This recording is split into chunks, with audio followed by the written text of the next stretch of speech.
A paz do Senhor, querido professor, graças a Deus por mais uma oportunidade de estar gravando essa videoaula, que é um subsídio do CAPED, para que você possa preparar a sua aula, para que você possa ter aqui mais conteúdo, a fim de enriquecer os seus comentários diante da sua sala com os seus alunos. E nessa ocasião, que estudaremos a lição de número 2, que tem por título O Herói que se Revestiu de Cristo, onde falaremos um pouco sobre a vida de um dos gigantes da fé, depois de Paulo, talvez um dos maiores teólogos que já passou por essa terra, que é Agostinho. E eu tenho o privilégio, a honra de estar dividindo essa gravação com o irmão Elias, que também já foi comentarista, é comentarista do nosso campo, um homem de Deus e um homem que está à altura, com certeza, para comentar sobre Agostinho. Pai, Senhor, irmãos e irmãs, vamos ver se estamos mesmo, né, irmão Sérgio? Realmente o tema é excelente, a revista no geral, mas essa aula aqui, eu não sei se é da opinião do irmão Sérgio, mas Agostinho, ele tem esse poder de atrativo, né? Esse poder de atração, né? Na teologia. Quer seja para refutar alguma coisa dele, quer seja para embasar, o Agostinho está sempre no meio, né? Estudar teologia e principalmente a área de filosofia cristã, sem Agostinho não tem como. Né? É um grande nome da teologia e da filosofia cristã, da teologia moral, né? É o maior expoente da teologia moral e ética e moral é o Agostinho. E, com certeza, é um assunto excelente e os alunos terão o prazer aí de uma manhã abençoada, onde vamos aprender bastante. Amém, graças a Deus. Além da Bíblia, né, que é a nossa fonte de pesquisa primária e principal, para escrever essa lição, eu me utilizei bastante desse livro, Confissões de Agostinho. É uma literatura que eu indico para que você, professor, possa estar pesquisando.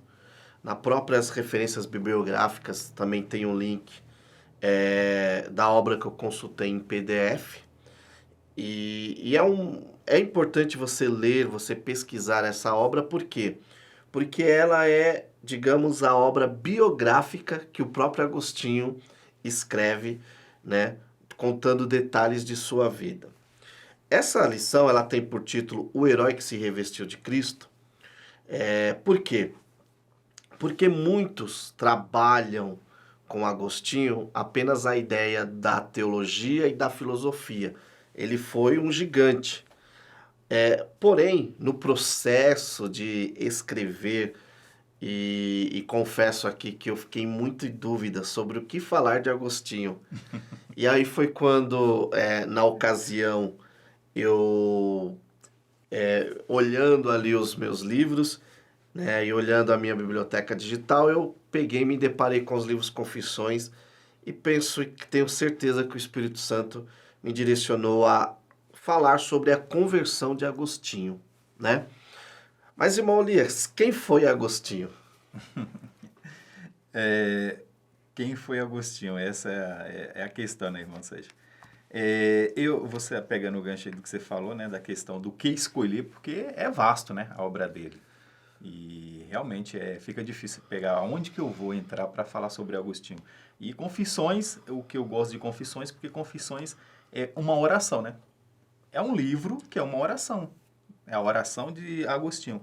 A maior obra de Agostinho é justamente a sua oração, né?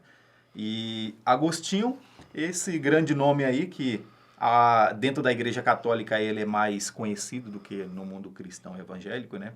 A Igreja Católica é mais conhecido. É o bispo de Hipona, ou como nós falamos sempre, né? O bispo de Hipona. O Agostinho, ele é um ícone, é uma figura. Alguém que veio do mundo, passou pelas dificuldades, né, do pecado, se cedeu por muito tempo ao pecado, ao mundo secular, apesar dos apelos da sua mãe, né, da sua santa mãe. Nós falamos santa no sentido bíblico mesmo, não no sentido que a igreja comumente católica atual utiliza, né? Uma vez que nem santos ainda existia, né? Inclusive Agostinho é conhecido hoje como santo, mas nem existia esse processo de santificação como é conhecido hoje, de beatificação. E Agostinho, se fosse para perguntar uma palavra para definir quem foi Agostinho, eu diria que ele é o fruto de uma oração. Agostinho, creio eu que assim como... E aí que é interessante, irmão Sérgio, que eu acho que nós vamos ser tocados bastante com esse trabalho aí que o irmão fez, bem feito, bem elaborado, é justamente que você trouxe aqui os heróis da fé e que são homens que, assim como nós, principalmente nós que viemos do mundo, eu no meu caso, né, nós podemos nos identificar muito com esse homem aqui, com Agostinho. Quando a gente lê a vida de Agostinho, a gente se identifica muito com ele. Porque Agostinho, ele fez de tudo para fugir de Deus. Eu olho assim, eu acho que ele fez de tudo para fugir de Deus. Só que a sua mãe, enquanto ele estava fugindo de Deus, se entregando aos prazeres e tudo mais, principalmente, eu sei que aí dentro dessa área aí tem gente que diz que não era bem assim, né? Principalmente as orgias, né? E enquanto ele fugia para os prazeres da carne, a sua mãe ajoelhava e orava por ele. Então, se fosse para definir Agostinho, eu definiria ele como o fruto de uma oração. Esse que é o Agostinho, né? E teve uma infância como todo mundo, como todos do mundo que veio do mundo, né? Conturbada, cheio de altos e baixos. Agostinho foi isso, né? A vida dele era aquela altos e baixos. Mas uma das coisas que eu gosto que Agostinho tinha era a curiosidade pela verdade. Foi a busca pela verdade que levou Agostinho até Deus. E aí eu tenho certeza que o irmão aí vai comentar mais para frente sobre esse assunto, né? Mas as obras que ele foi atrás, até mesmo a seita que Agostinho entrou, que é o maniqueísmo, a intenção dele era encontrar a verdade. Era alguém que era curioso por natureza, mas o grande objetivo da vida dele, ele tinha um objetivo mesmo lá no mundo jogado, ele queria conhecer a verdade. Após ter contato com aquelas obras de Cícero, principalmente, né? Que perdido, ninguém nem sabe como que era, mas o fato é citado por ele, e ele tem um primeiro despertar. Eu creio que o Agostinho teve 3 despertares na vida. Um despertar para a intelectualidade, quando ele teve contato com essa obra, um despertar filosófico, né, para um mundo mais, vamos dizer assim, para o mundo das ideias, platônico e tudo mais, e um despertar na sua conversão. Então você vê que Agostinho foi um homem que ele teve algumas fases, e ao longo de cada fase ele teve suas lutas, inclusive após a conversão. Aliás, inclusive não, principalmente, né? Aí que começa a grande luta. É verdade. Então, Agostinho é esse homem aí, que nós vamos acabar descobrindo ao longo dessa aula aí um pouco mais sobre ele. Bem interessante, profundo essa definição de Agostinho, porque consta na história que, certa ocasião, Mônica, sua mãe, procurou um bispo da região e falou: olha, vai conversar com meu filho Agostinho, tal, ele está em busca da verdade. E o bispo sabiamente respondeu: Mônica, não preciso ir atrás, porque Agostinho é o filho gerado nas lágrimas. Exato. Isso é muito profundo. E confesso que quando eu li essa parte da história, até para entender um pouquinho desse contexto conturbado de Agostinho, era uma outra das vertentes que eu queria colocar também, talvez, que era o poder que uma mãe, que um pai exerce sobre a conversão de um filho. Porque Agostinho, ele nasce em um lar não tão rico, mas também não era pobre. Exato. Somente sua mãe é uma cristã devota e santa no sentido bíblico. Sim. Mesmo. Paulo vai falar de santas mulheres. Sim. De Deus. Seu pai é um funcionário público, né, do Império Romano, só que é um homem também entregue ao pecado, à idolatria, não quer saber de Cristo. E Agostinho, o irmão colocou bem aí, ele está no meio disso, entre seu pai e sua mãe, e ali ele tem uma vida de entrega a orgias, a outros pecados. E uma coisa interessante, que até o irmão colocou aí sobre a busca pela verdade, a grande historiadora Carol Basso, ela coloca em uma das suas aulas na Escola Convergência que Agostinho, ele experimenta primeiro uma conversão intelectual. É a busca pela verdade. Exato. Né? E isso não é exclusividade de Agostinho, porque você pega o Lewis, também teve a mesma situação. Ele se converte intelectualmente. Você pega, por exemplo, outros grandes gigantes da fé, que tem uma conversão intelectual primeiro. O próprio Jonathan Edwards, você vê que ele nasce num berço, mas ele primeiro se converte intelectualmente aos 17 anos que ele tem aquela conversão do coração, por assim dizer. Isso. O John Wesley também. Então, é muito interessante. Muito interessante. Eu acho legal essa sua definição de quem foi Agostinho. Um filho gerado por lágrimas, um filho de oração, né? Então, é um dos primeiros pontos aí, professor, que você pode trabalhar a nível de introdução com Agostinho, né? Um outro ponto que eu acho interessante em Agostinho, e aqui já entrando na obra Confissões, e num assunto que é totalmente bíblico, e eu penso que ninguém, depois de Paulo, conseguiu falar ou teve tanto interesse que foi em relação ao pecado e à graça quanto Agostinho. É a sua definição, eu até escrevi aqui, a anatomia do pecado para Agostinho, né? O que o irmão poderia acrescentar aí nessa anatomia ao pecado que ele nos trouxe aí, que eu confesso, quando eu li isso no livro Confissões, eu fui escrever, eu fiz assim, irmão Elias, uau, que homem profundo, porque nós às vezes procuramos definir o pecado nas grandes coisas, né? Não, adultério, a prostituição, é pecado. Mas Agostinho, ele vai lá numa coisa que aparentemente é coisa de criança, mas ele fala, aquilo ali foi um deleite, né, em fazer o mal. A anatomia do pecado que ele... Exatamente. E assim como Paulo, né, quando eu olho estudando Agostinho, a gente vai olhar, tem muito de Paulo.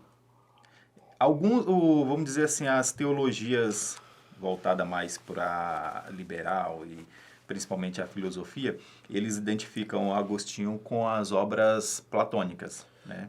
Mais com a filosofia, é mais um filósofo. Só que quando a gente lê mesmo, um cristão lê Agostinho, a primeira coisa que vem na mente dele é Paulo. E principalmente a carta aos Romanos, né? Isso daí que o irmão colocou é bem verdade, porque a própria história da igreja mostra que Agostinho bebeu. E a sua conversão, daqui a pouco falaremos, passa por Romanos. Passa por Romanos. E quando você vê a linha, e inclusive a linha de raciocínio lógico, que aqui nós estamos falando de dois grandes intelectuais. Sim. Né, dentro da história da Bíblia, Paulo e Agostinho. E quando você vai ler, você vê que os dois têm a mesma linha de raciocínio na questão da origem do mal, do pecado. E uma coisa que eu gosto em Agostinho, que tem em Paulo e que Agostinho também, quanto ao pecado, é o escândalo com o pecado. Né? Ele fica escandalizado. Quando ele entende o que é pecado, ele fica escandalizado. Ou seja, o entendimento do que é o pecado faz com que ele se escandalize, ele se fica horrorizado. Que é a mesma coisa que acontece com Paulo. Quando a gente vai ler nas obras de Paulo, a conversão de Paulo, e principalmente as obras dele, você vai ver que eles têm um certo escândalo, quando olha o pecado com escândalo. Que eu acho que é algo que nós cristãos deveríamos, quando Paulo fala que nós devemos ser imitadores dele como ele era de Cristo, eu acho que muitas das vezes a gente é meio falho nessa questão aqui, porque parece que nós não nos escandalizamos mais com o pecado. Sim. Aí a gente fala, não, mas no mundo que nós vivemos hoje, como é o mundo de hoje, para cada tempo seu mal basta, né? Então, sim, o tempo de Paulo era o suficiente para ele, o nosso também tem que ser suficiente para nós, tá? E o que eu vejo é que tanto Paulo quanto Agostinho, o pecado causava escândalo neles. E isso nós precisamos também. Olhar para as coisas do pecado e escandalizar, ser impactado da forma que eles foram, né? Então, eu acho que essa é a grande questão, viu, irmão Sérgio? E como você falou, ninguém expôs o pecado tão bem quanto esses dois homens. Sim. Por isso essa grande referência para nós aqui, né? Porque eles vão atrás de entender como que qual é a origem do mal? Da onde vem o mal? Por quê? Né, que igual na nossa lição aqui. Porque as coisas que eu quero fazer, o bem que eu quero fazer, eu não faço, mas, engraçado, sem querer, quando eu percebo, eu já fiz o mal. E não só voluntariamente, né? Porque o mal, como o Paulo vai falar, o ser humano ele se tornou escravo do pecado. Então, ou seja, quem manda no ser humano é o pecado, né? A carne, que fica essa luta entre a carne e o espírito, né? E ele vai falar, por que quando eu quero fazer algo bom eu não consigo fazer, eu tenho impedimentos, intelectual, psicológico, físico, e tudo é barreira. Mas o mal, quando eu percebo, já foi. Então, ele vai, por que isso, né? Então, ou seja, a concepção do que é o pecado causou um impacto e um escândalo em Agostinho, assim como foi em Paulo, aconteceu com Agostinho. E eu acho que a gente precisa experimentar desse escândalo, olhar para as coisas hoje em dia do mundo, como elas realmente são, que elas são escândalos mesmo. E nós acabamos nos acostumando muito, né, com o mal, com o pecado ao redor. A gente fala, é dele, a vida é dele, não é minha, então deixa quieto. E a gente não se escandaliza tanto assim. Então, eu creio que esse é um dos pontos da questão do pecado aqui, viu, irmão Sérgio? Isso daí é interessante, porque bem colocado aí quando fala que nós nos acostumamos com o pecado. Tem um grande autor bíblico que eu gosto, é o Jane Adams, e ele, em um dos livros que ele escreve sobre aconselhamento bíblico, ele coloca essa ideia que nós procuramos justificar os nossos pecados sempre com alguma coisa. Por exemplo, eu estou triste, mas é porque eu estou com depressão. Ou eu estou por causa disso. Nem tudo é o pecado, porém, tudo é o pecado. Tudo é pecado. Entendeu? Às vezes, Exatamente, eu estou passando um momento de tristeza ou certo período ali de depressão ou coisa do tipo, e não estou dizendo aqui que a depressão é como um todo nesse sentido, mas eu preciso entender a função do pecado dentro disso, né? Eu até coloquei a questão do pecado original. O pecado, ele mexeu com toda a estrutura do ser humano. Deus não criou o ser humano para ter tristeza, mas por conta do pecado, há tristeza. Deus não gerou o ser humano para ter enfermidade, né? Mas por conta do pecado, há enfermidade, né? Então nós vemos que o pecado, ele veio e deformou totalmente aquilo que Deus criou perfeito. Conforme Eclesiastes 7:29, mais uma vez voltando ao livro de Eclesiastes, ali Salomão trabalha, dizendo o quê? Que o pecado, ele pode ser definido como uma quebra da lei de Deus. Isso. Né? E que lei que foi essa? Deus criou o homem perfeito, deu-lhe ali um limite, e esse limite, hoje se discute muito a questão da liberdade, né? Qual que é o limite da liberdade? O limite da liberdade continua sendo a palavra de Deus, né? E às vezes nós não consideramos isso, né? Então é bem interessante isso, essa anatomia do pecado, e nós precisamos compreender essa situação. O pecado, ele está em todas as esferas da nossa vida. Sim, né? sim. Então, às vezes, eu fico procurando justificar erros, os quais a Bíblia chama de pecado. Exato. E é importante que a gente vê, tanto nas obras de Agostinho quanto de Paulo, quando a gente vai estudar a questão do pecado, a gente vai ver que o pecado, ele bagunçou, né? Usar essa palavra, ele bagunçou com o ser humano. Sim. Né? Porque o pecado, ele vamos dizer assim, ele afetou 3 áreas, pelo menos visíveis, que a gente pode ver já de cara, 3 áreas na vida humana. Ele afetou a relação do homem com Deus, foi interrompida essa relação, foi afetada. Ele afetou a relação do homem, com seu próximo. E principalmente, aonde o pecado afetou mesmo, foi a relação do homem consigo mesmo. Ou seja, o cerne do pecado é sempre central, é sempre no homem. Sim. Aí hoje em dia a gente vai olhar, por exemplo, você vai entender por que homem quer ser mulher, mulher quer ser homem. Hoje em dia é ser humano, na madrugada pode ser um cachorro e assim por diante, né? Assim por diante. As barbaridades, vamos dizer, bizarrice, né? Usar essa palavra bizarrice que a gente vê hoje em dia, principalmente na internet, a gente vê e tudo mais. Por quê? Porque o pecado, ele afetou o ser humano, ele com ele. Então, ele bagunçou com nós interiormente. Sim. Né? Então, nós não perdemos vamos dizer assim, o ser humano, ele perdeu o controle de quem é ele perdeu a sua identidade. Quem sou eu? Até a palavra humano hoje em dia, né? Quando a gente fala ser humano, parece algo negativo, né? Sim. Mas é isso que somos. Sim. Mas é isso que Deus nos fez. Deus nos fez ser humano, nos fizeram ser humanos. E esses seres humanos, ele perdeu a sua humanidade. Eu gosto de pensar dessa forma, que o homem, ele perdeu a sua humanidade. Porque Sim. quando fala nisso aí, fala assim, a humanidade, como se a humanidade fosse o problema. Sim. Mas aí que tá, o problema é que nós não temos a humanidade. O ser humano, naturalmente, né, sem Jesus, colocando para deixar bem claro, o ser humano sem Jesus, ele não tem a humanidade. Quando Cristo nos chama, quando nós somos convertidos por Jesus e nós começamos a entender a palavra de Deus e nos entregarmos verdadeiramente, buscar de verdade, como diz a palavra lá, em espírito e em verdade, conhecer a palavra de Deus e ter essa disposição de homens como Paulo, Agostinho e outros grandes heróis aí que trouxe, vamos dizer, a igreja até nós, que nós estamos hoje em dia, né? Esses grandes homens, pastores e tudo mais. Quando a gente vai olhar essa questão aí do pecado, o pecado ele bagunçou no centro dos seres humanos. Ele bagunçou o centro. Então nós perdemos a nossa referência de humanidade. Sim. Eu acho que a maior referência, o que o pecado mais tirou do ser humano foi sua humanidade. E por tirar sua humanidade, quem eu sou agora, né? Vem aquela pergunta, né, filosófica antiga. Quem sou, de onde venho, para onde eu vou. Se eu não sei quem eu sou, eu não vou saber de onde venho nem para onde eu vou. Ou seja, não sei, não tenho contato com o que é transcendente, né? Com Deus, com o que é eterno. E também eu não quero contato com o que está próximo de mim, porque eu olho e falo assim, igual eu.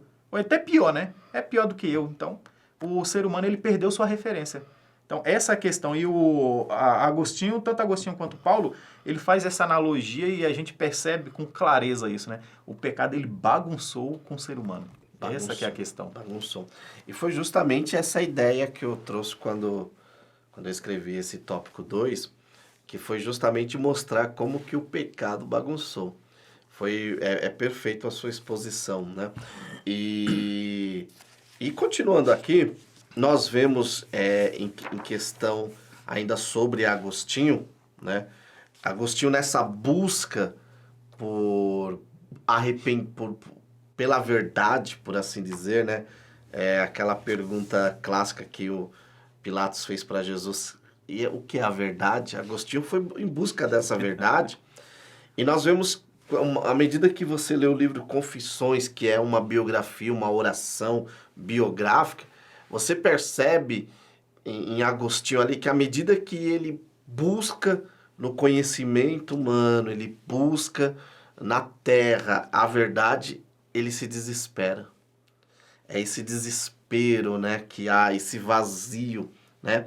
E assim, quando nós lemos de forma superficial Agostinho, principalmente o relato das peras, que foi onde eu embasei aqui esse pensamento, você pode olhar e falar, mas qual o problema de roubar uma pera?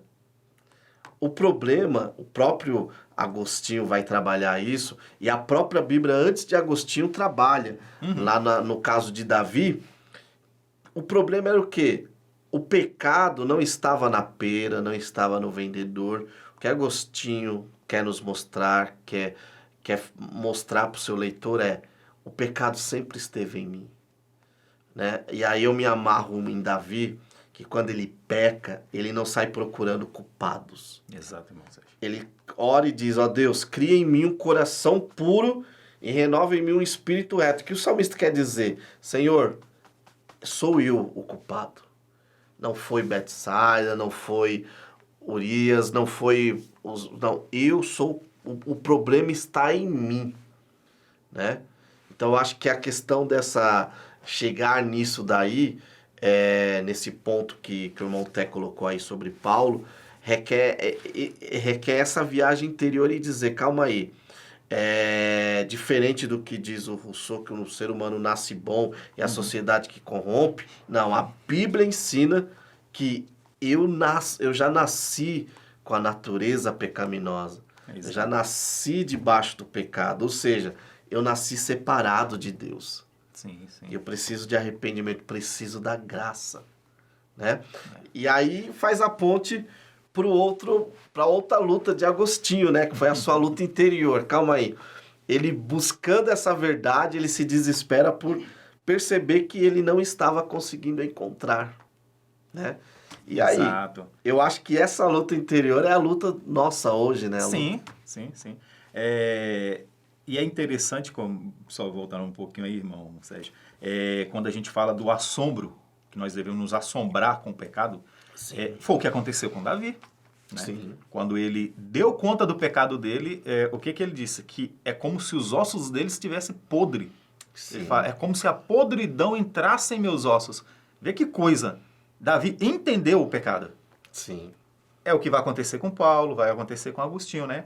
E essa busca interior aí que nós falamos, que é nossa também, faz parte da nossa vida e vai fazer parte sempre, né, da nossa vida. Essa busca, Agostinho com certeza morreu com essa luta, claro, não mais na busca pela verdade, porque ele já tinha encontrado a verdade, né? De certa forma, não é ele que encontrou a verdade já tinha encontrado ele. Sim, sim. Quando a mãe dele orava lá, ajoelhava e orava por ele, a verdade já estava a caminho dele, já estava indo ao encontro dele, né? Então, essa luta interior aí, por quê? Você vê que Agostinho estava em busca da verdade, mas os lugares onde ele estava buscando essa verdade que era o problema. Sim. Vamos fazer uma crítica aqui, mais ou menos, né? Não é bem uma crítica, mas vamos falar a verdade. Buscar a verdade em Roma é um caminho bem estranho também, né? Exatamente. Era um caminho bem estranho, justamente em Roma, né? O caminhozinho para a verdade, né? Mas o fato é que ele encontrou, entendeu? Não era o local, era a busca pela verdade. Então, Agostinho achava que a verdade ele ia encontrar nos locais. Ele podia encontrar a verdade, vamos dizer, nas orgias, na bebedice, nas apostas, né? Nas jogos de azar, que ele poderia encontrar a verdade dentro de uma seita. Sim. Apesar que quando a gente fala seita aqui hoje em dia, a gente precisa entender que na época de Agostinho uma seita não tinha um sentido pejorativo, né? A igreja era uma seita, a filosofia era uma seita, tudo era seita. Nós seríamos seita lá também, né? Não tinha esse sentido pejorativo. Hoje em dia tem, mas no caso aí, essa seita é bem no pejorativo nosso mesmo, né? Vamos dizer assim. Era uma seita, que era o maniqueísmo, e Agostinho achava que dava para encontrar a verdade na filosofia platônica, né? O conhecimento, sim, né? Mas a verdade... Então, ele percorreu alguns caminhos, por quê? Porque ele queria encontrar a verdade. E eu gosto de pensar da forma seguinte, irmão. Nós não encontramos a verdade que nos encontra. Sim. Claro, a partir do momento que nós buscamos, né? Que a palavra de Deus sempre nos instrui. Lá em Provérbios vai nos exortar a busca pela verdade, né? E tem aquela passagem lá muito conhecida, né? Da verdade, né? Que ela clama nas ruas, nas praças. Ou seja, quando fala lá, Salomão deixa bem claro que não é você que vai atrás da verdade. Ela está clamando. Ela clama o tempo todo. O que precisa é você dar ouvido para a verdade. Então, quando Agostinho vai buscar nos lugares, e aqui o irmão colocou muito bem colocado aqui na questão da luta interior, as riquezas, o vazio, porque dentro dele, toda vez que ele encontrava, encontrei a filosofia, era um grande filósofo, mas nem por isso ele encontrou a verdade na filosofia. Sim. Absorveu muito conhecimento do maniqueísmo, né, daquela seita herética, mas não encontrou a verdade. O vazio estava lá dentro. Inclusive, eu vou me atrever aqui a dizer que quando ele chegou em Roma, ele também não encontrou a verdade. O vazio estava lá dentro. E até que aquele momento, né, que ele teve um encontro com a verdade. E aí que é expresso, inclusive, nessa notinha que o irmão colocou aqui, fantástica, que é o nosso texto-chave. O nosso texto-chave não é para refletir. Sim. Aqui é a expressão de um homem que encontrou a verdade. Né? Então, é isso que é interessante. Por quê? Porque enquanto o ser humano ele tenta se encher de coisas que não é essa verdade, o vazio vai estar lá sempre. E só preenche a partir do momento que a verdade entra dentro do coração dele, né, irmão Sérgio? Uma coisa que eu acho interessante sobre essa questão do vazio, certa ocasião, escutando um grande teólogo falando a respeito da sua conversão, Luiz Saião, E o Luiz Saião, ele fala que antes de se converter, ele não conseguia ver nada de belo no mundo, né? E quando ele se converte por meio de um hino infantil, ele até chora quando ele conta, que ele fala que ele viu a beleza numa formiga passando. Ele conta assim que para nós pode parecer uma coisa boa, mas ele falou, nossa, eu nunca tinha visto a beleza desse ser tão pequeno, né? Até o irmão colocou aqui a questão do para refletir. Tarde te amei, beleza tão antiga e tão nova. Tarde te amei. O pecado tira essa noção do belo do homem. Belo. Sim. Né? O homem, aquela coisa que nós temos, por exemplo, eu gosto muito de natureza, de ir pro meio de um mato, de uma mata, e você ficar horas ali contemplando tudo aquilo e falar, Deus, como o Senhor é exibido, como o Senhor é grandioso, o céu, Deus, como esse céu manifesta a tua glória. No livro também, já citando aqui Jonathan Edwards, Afeições Religiosas, ele trabalha essa ideia que o pecado afeta essa questão das afeições. Era o que Agostinho nessa busca, ele não conseguia ver nada de belo.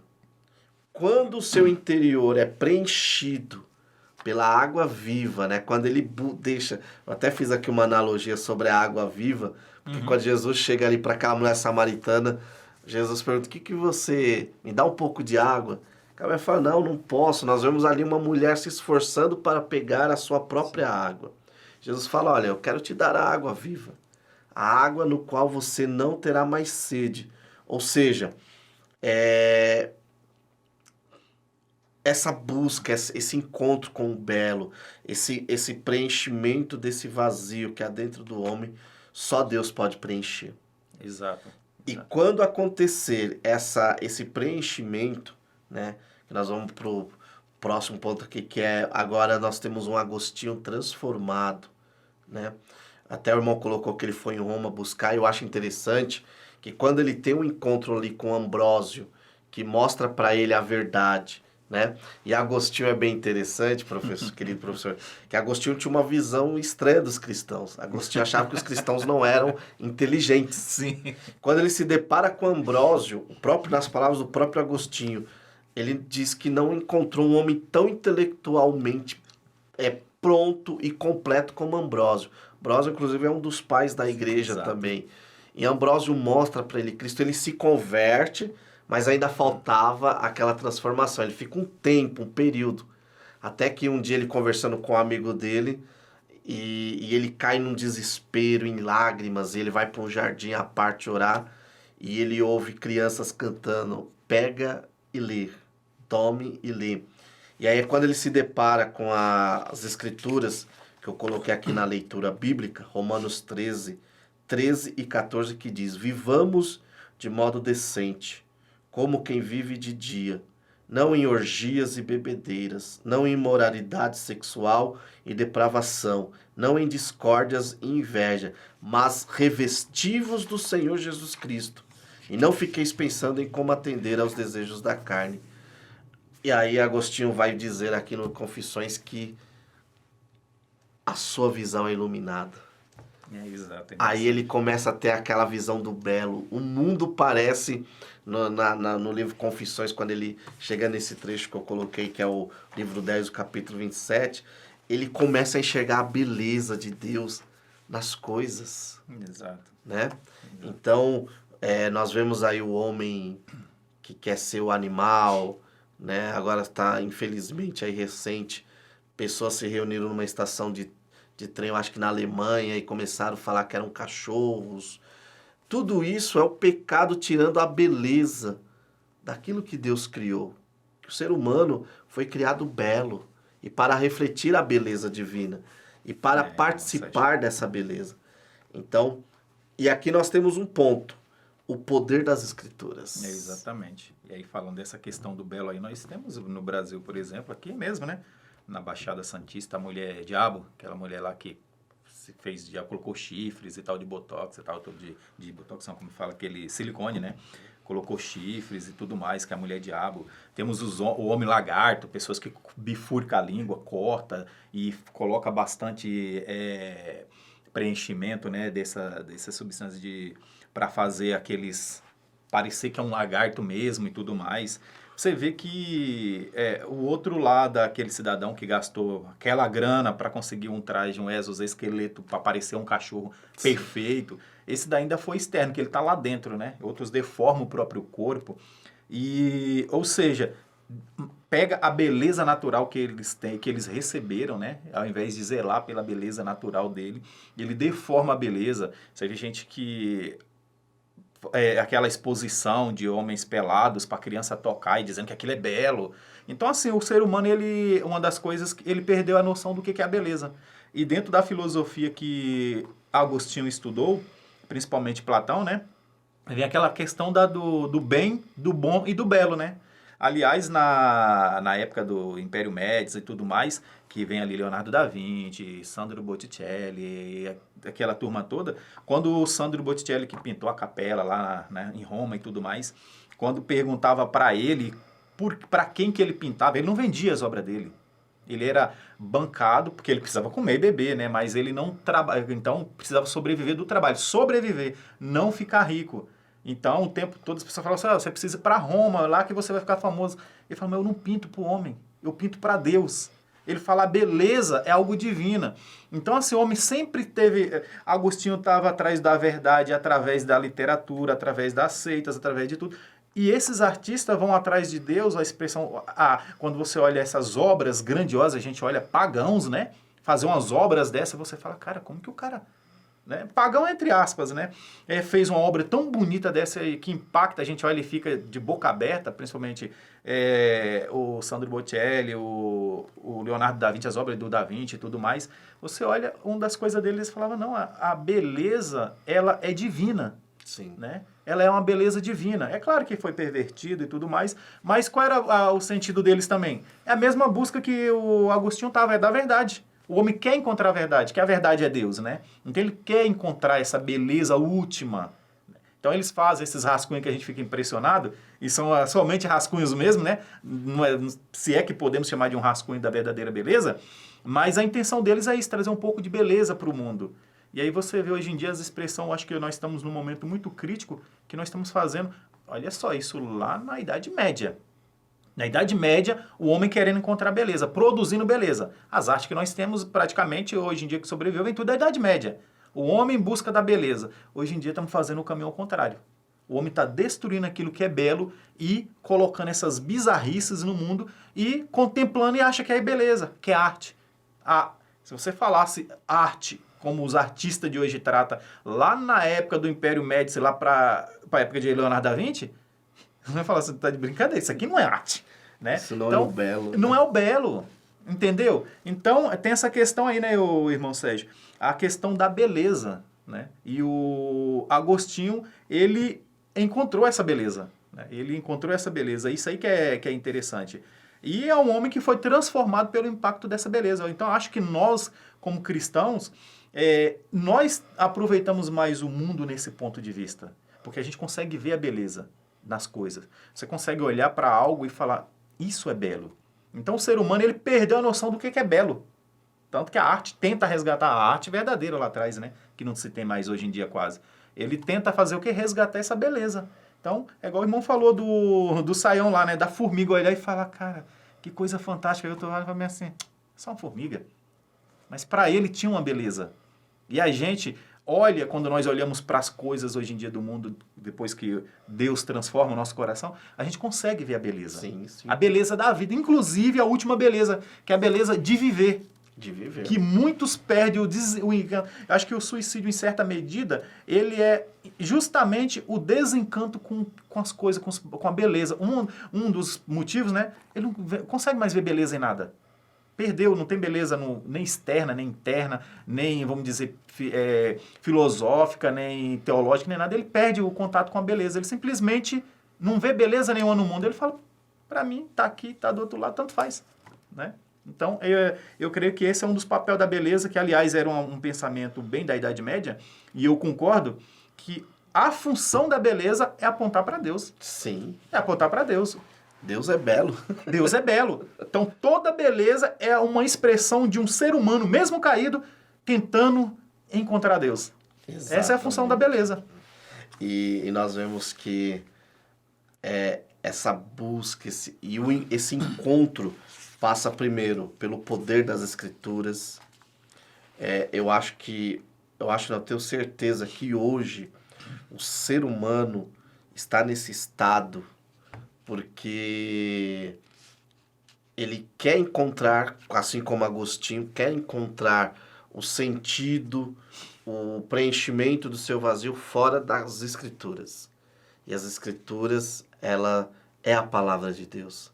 Ela é a única que pode preencher o vazio do homem. Ela tem as respostas absolutas para o homem. Exato. Né? Exato. E aí nós vemos que agora, uma vez encontrando as Escrituras, nós vemos que ele ama o Senhor, né? E aí eu até coloquei aqui, né? Tarde te amei, beleza. Olha como Excelente. ele trata Deus e é uma das coisas, irmão Elias, que eu como um apaixonado pelos pais da igreja e por Jonathan Edwards também, por Spurgeon, quando eu leio o jeito que eles tratam Deus, A beleza do jeito né? de tratar. Beleza. Tem beleza. Hoje nós vemos que isso daqui nos chama para um amor ao Senhor que nós vemos que nós temos perdido também. Porque hoje, eu acho que essa falta do belo, de entender a beleza, a grandiosidade de Deus, às vezes nos faz tratar Deus como se Deus fosse qualquer um, fosse um ídolo. Como se Deus fosse aquela pessoa que tem que me atender a hora que eu peço. Falta esse relacionamento. Exato. Né? Eu confesso, por irmão, que quando eu li essa frase no livro Confissões, irmão, eu chorei. Ela toca. Eu chorei porque é como se o Espírito Santo tivesse me feito sentir ali a beleza de Cristo. E nós vemos que Paulo se deleitava nessa beleza, que em 1 Timóteo 1, capítulo 1, versículo 17, nós vemos ali Paulo se deleitando em louvores a Deus por causa da salvação. E aí, eu penso que é impossível a pessoa que tenha experimentado uma experiência de conversão real com Cristo não sentir essa beleza de Deus, né? Então, assuntos como santidade, como temor, como céu, como o próprio inferno, para muitos pode causar medo, né? Não, esse negócio de santidade de Deus. Mas para uma pessoa que é convertida de verdade, quando se fala de santidade, ele consegue enxergar a beleza. A beleza. Né? No céu, Exato. a beleza, no temor, beleza. a beleza. Tudo é beleza. Tudo é beleza, irmão. A Bíblia é a beleza. Eu não entendo como, por exemplo, quando eu vejo pessoas pegar um livro igual o livro de Eclesiastes, que nós já estudamos em alguns trimestres, e inclusive no último aí, a pessoa olhar para o livro de Eclesiastes, escrever uma obra sobre o assunto, colocar assim, o livro mais ácido da Bíblia. Ele não enxergou a beleza. Como que pode alguém olhar para o livro de Eclesiastes e não entender a beleza, não ver a beleza? Olha a beleza com que Salomão trata desses assuntos. E são assuntos, vamos falar a verdade, assuntos feios. Sim. São assuntos feios, que é do pecado, é da imoralidade, da falta de ética, é da pobreza, da violência, né? A beleza com que Salomão trata desse assunto. Você vai para o livro de Provérbios, Provérbio é fantástico. Sim. Provérbios é aquele livro que você deve ler todos os dias, sem exceção. Você deve ler alguns versículos de Provérbios. Vai para os Salmos, saltério inteiro. A beleza.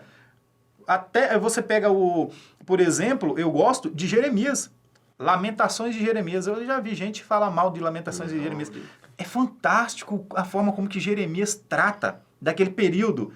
A beleza com que ele consegue pegar uma história tão trágica, né? Tão trágica que é aquele período, onde ele chega a dizer que as mães cozinhavam seus filhos, né? Para se alimentar, porque não tinha outra coisa para comer, os filhos mortos. O cozinhar chega nesse ponto, né? E a beleza como ele escreve aquela história, e você, quando você vai ler Jeremias, Lamentações, você acaba igual o Jeremias. Com certeza ele chorou muito escrevendo aquilo, e você é a primeira coisa. Mas você vê a beleza, mesmo uma história triste, você vê a beleza. A Bíblia inteira, quando você lê. E é isso que eu acho que muitas das vezes, irmão Sérgio, ele atrai inclusive o ateu. O ateu lê a Bíblia. E quando você lê, ele fala, cara, primeiro, ele lê com alguns propósitos, né? Mas ele vê beleza. Se você falar de Provérbios, de Eclesiastes, de Salmos, ele fala, cara, é lindo isso aqui. A literatura sapiencial bíblica, ela é linda. Então, Agostinho é um dos autores mais lido pelos ateus, mais estudado. Sim. E aí pergunta para ele, mas você é ateu, por que você está estudando Agostinho? Ele fala, cara, a retórica, a forma como que Agostinho narra a história, principalmente Confissões, né? Eles ficam encantados que o Agostinho era um mestre da retórica, né? Eles falam, cara, isso aqui é fantástico, é belo a história de Agostinho. Confissões é bela, livre-arbítrio, eu não acredito nisso aí, mas é belo como é tratado. Então você vê que tudo é em torno da beleza. E às vezes a gente, quando fala de beleza, parece algo sem valor, sem nada, mas tudo está em torno da beleza. E Agostinho, no final, né? Ele encontrou essa beleza. Ele foi em busca da verdade e ele encontrou a verdade de que forma? Dentro da beleza. Quando ele confessa, tarde te amei, né? Ó, beleza, né? Tão antiga e tão, né? Vamos dizer, tão antiga e tão nova. Tarde te amei. Que beleza é essa que ele está falando? A verdade que a vida inteira ele procurou é a beleza. Cristo. Ele acabou encontrando através da beleza. E aí Paulo vai falar que quem é a nossa beleza? Quem é a nossa... a verdade? Jesus. E o irmão lá atrás falou sobre a questão de... É uma passagem que eu gosto muito mesmo, viu? Essa pergunta de Herodes. Ela me dá 300 perguntas quando eu leio, né? Em cima desse texto. Mas ele fala, tá, e o que é verdade? E Jesus olha para ele e fala, esse daí não está preparado para saber o que é verdade. Então deixa quieto, né? Aí ele fica mudo, simplesmente deixa quieto. Por quê? Ele não ia compreender o que era verdade naquele momento, né? Sim. Então sim. Tem essa questão aí, viu, irmão Sérgio? Muito bom. Olha, se nós fôssemos aqui dar os pormenores de Agostinho, nós precisaríamos de muito mais tempo, né? É muito bom falar da palavra, falar desse gigante, né? Irmão Elias, pode dar as suas conclusões? Bom, primeiro, agradecer a oportunidade, viu, irmão Sérgio? É um privilégio, é uma honra estar participando dessa aula, principalmente num assunto tão... vamos dizer assim, que desperta os olhos, brilha os olhos de todos, né? E o irmão ter dado essa oportunidade para mim participar, então agradecer a ti.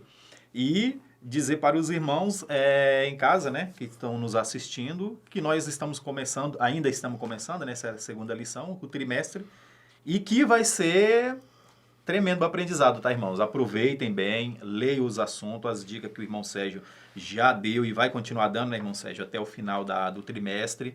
E eu tenho certeza que a nossa escola bíblica, ela precisava, nós sempre tratamos de assuntos mais teológicos, voltados para os livros da Bíblia, e o irmão, ele, graças a Deus, iluminado pelo Espírito Santo, teve essa belíssima ideia de trazer esse assunto aqui. Eu tenho certeza que isso aqui é o que nós precisávamos desse assunto.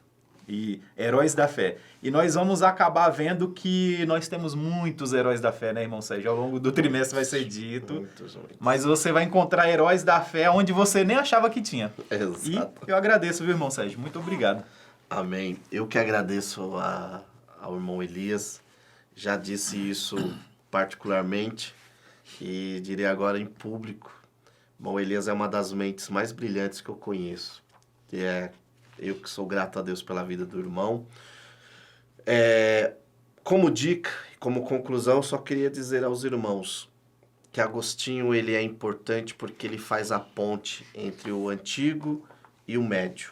Exato. Ele consegue unir teólogos protestantes, como Lutero e Calvino, e consegue também influenciar muito da teologia católica.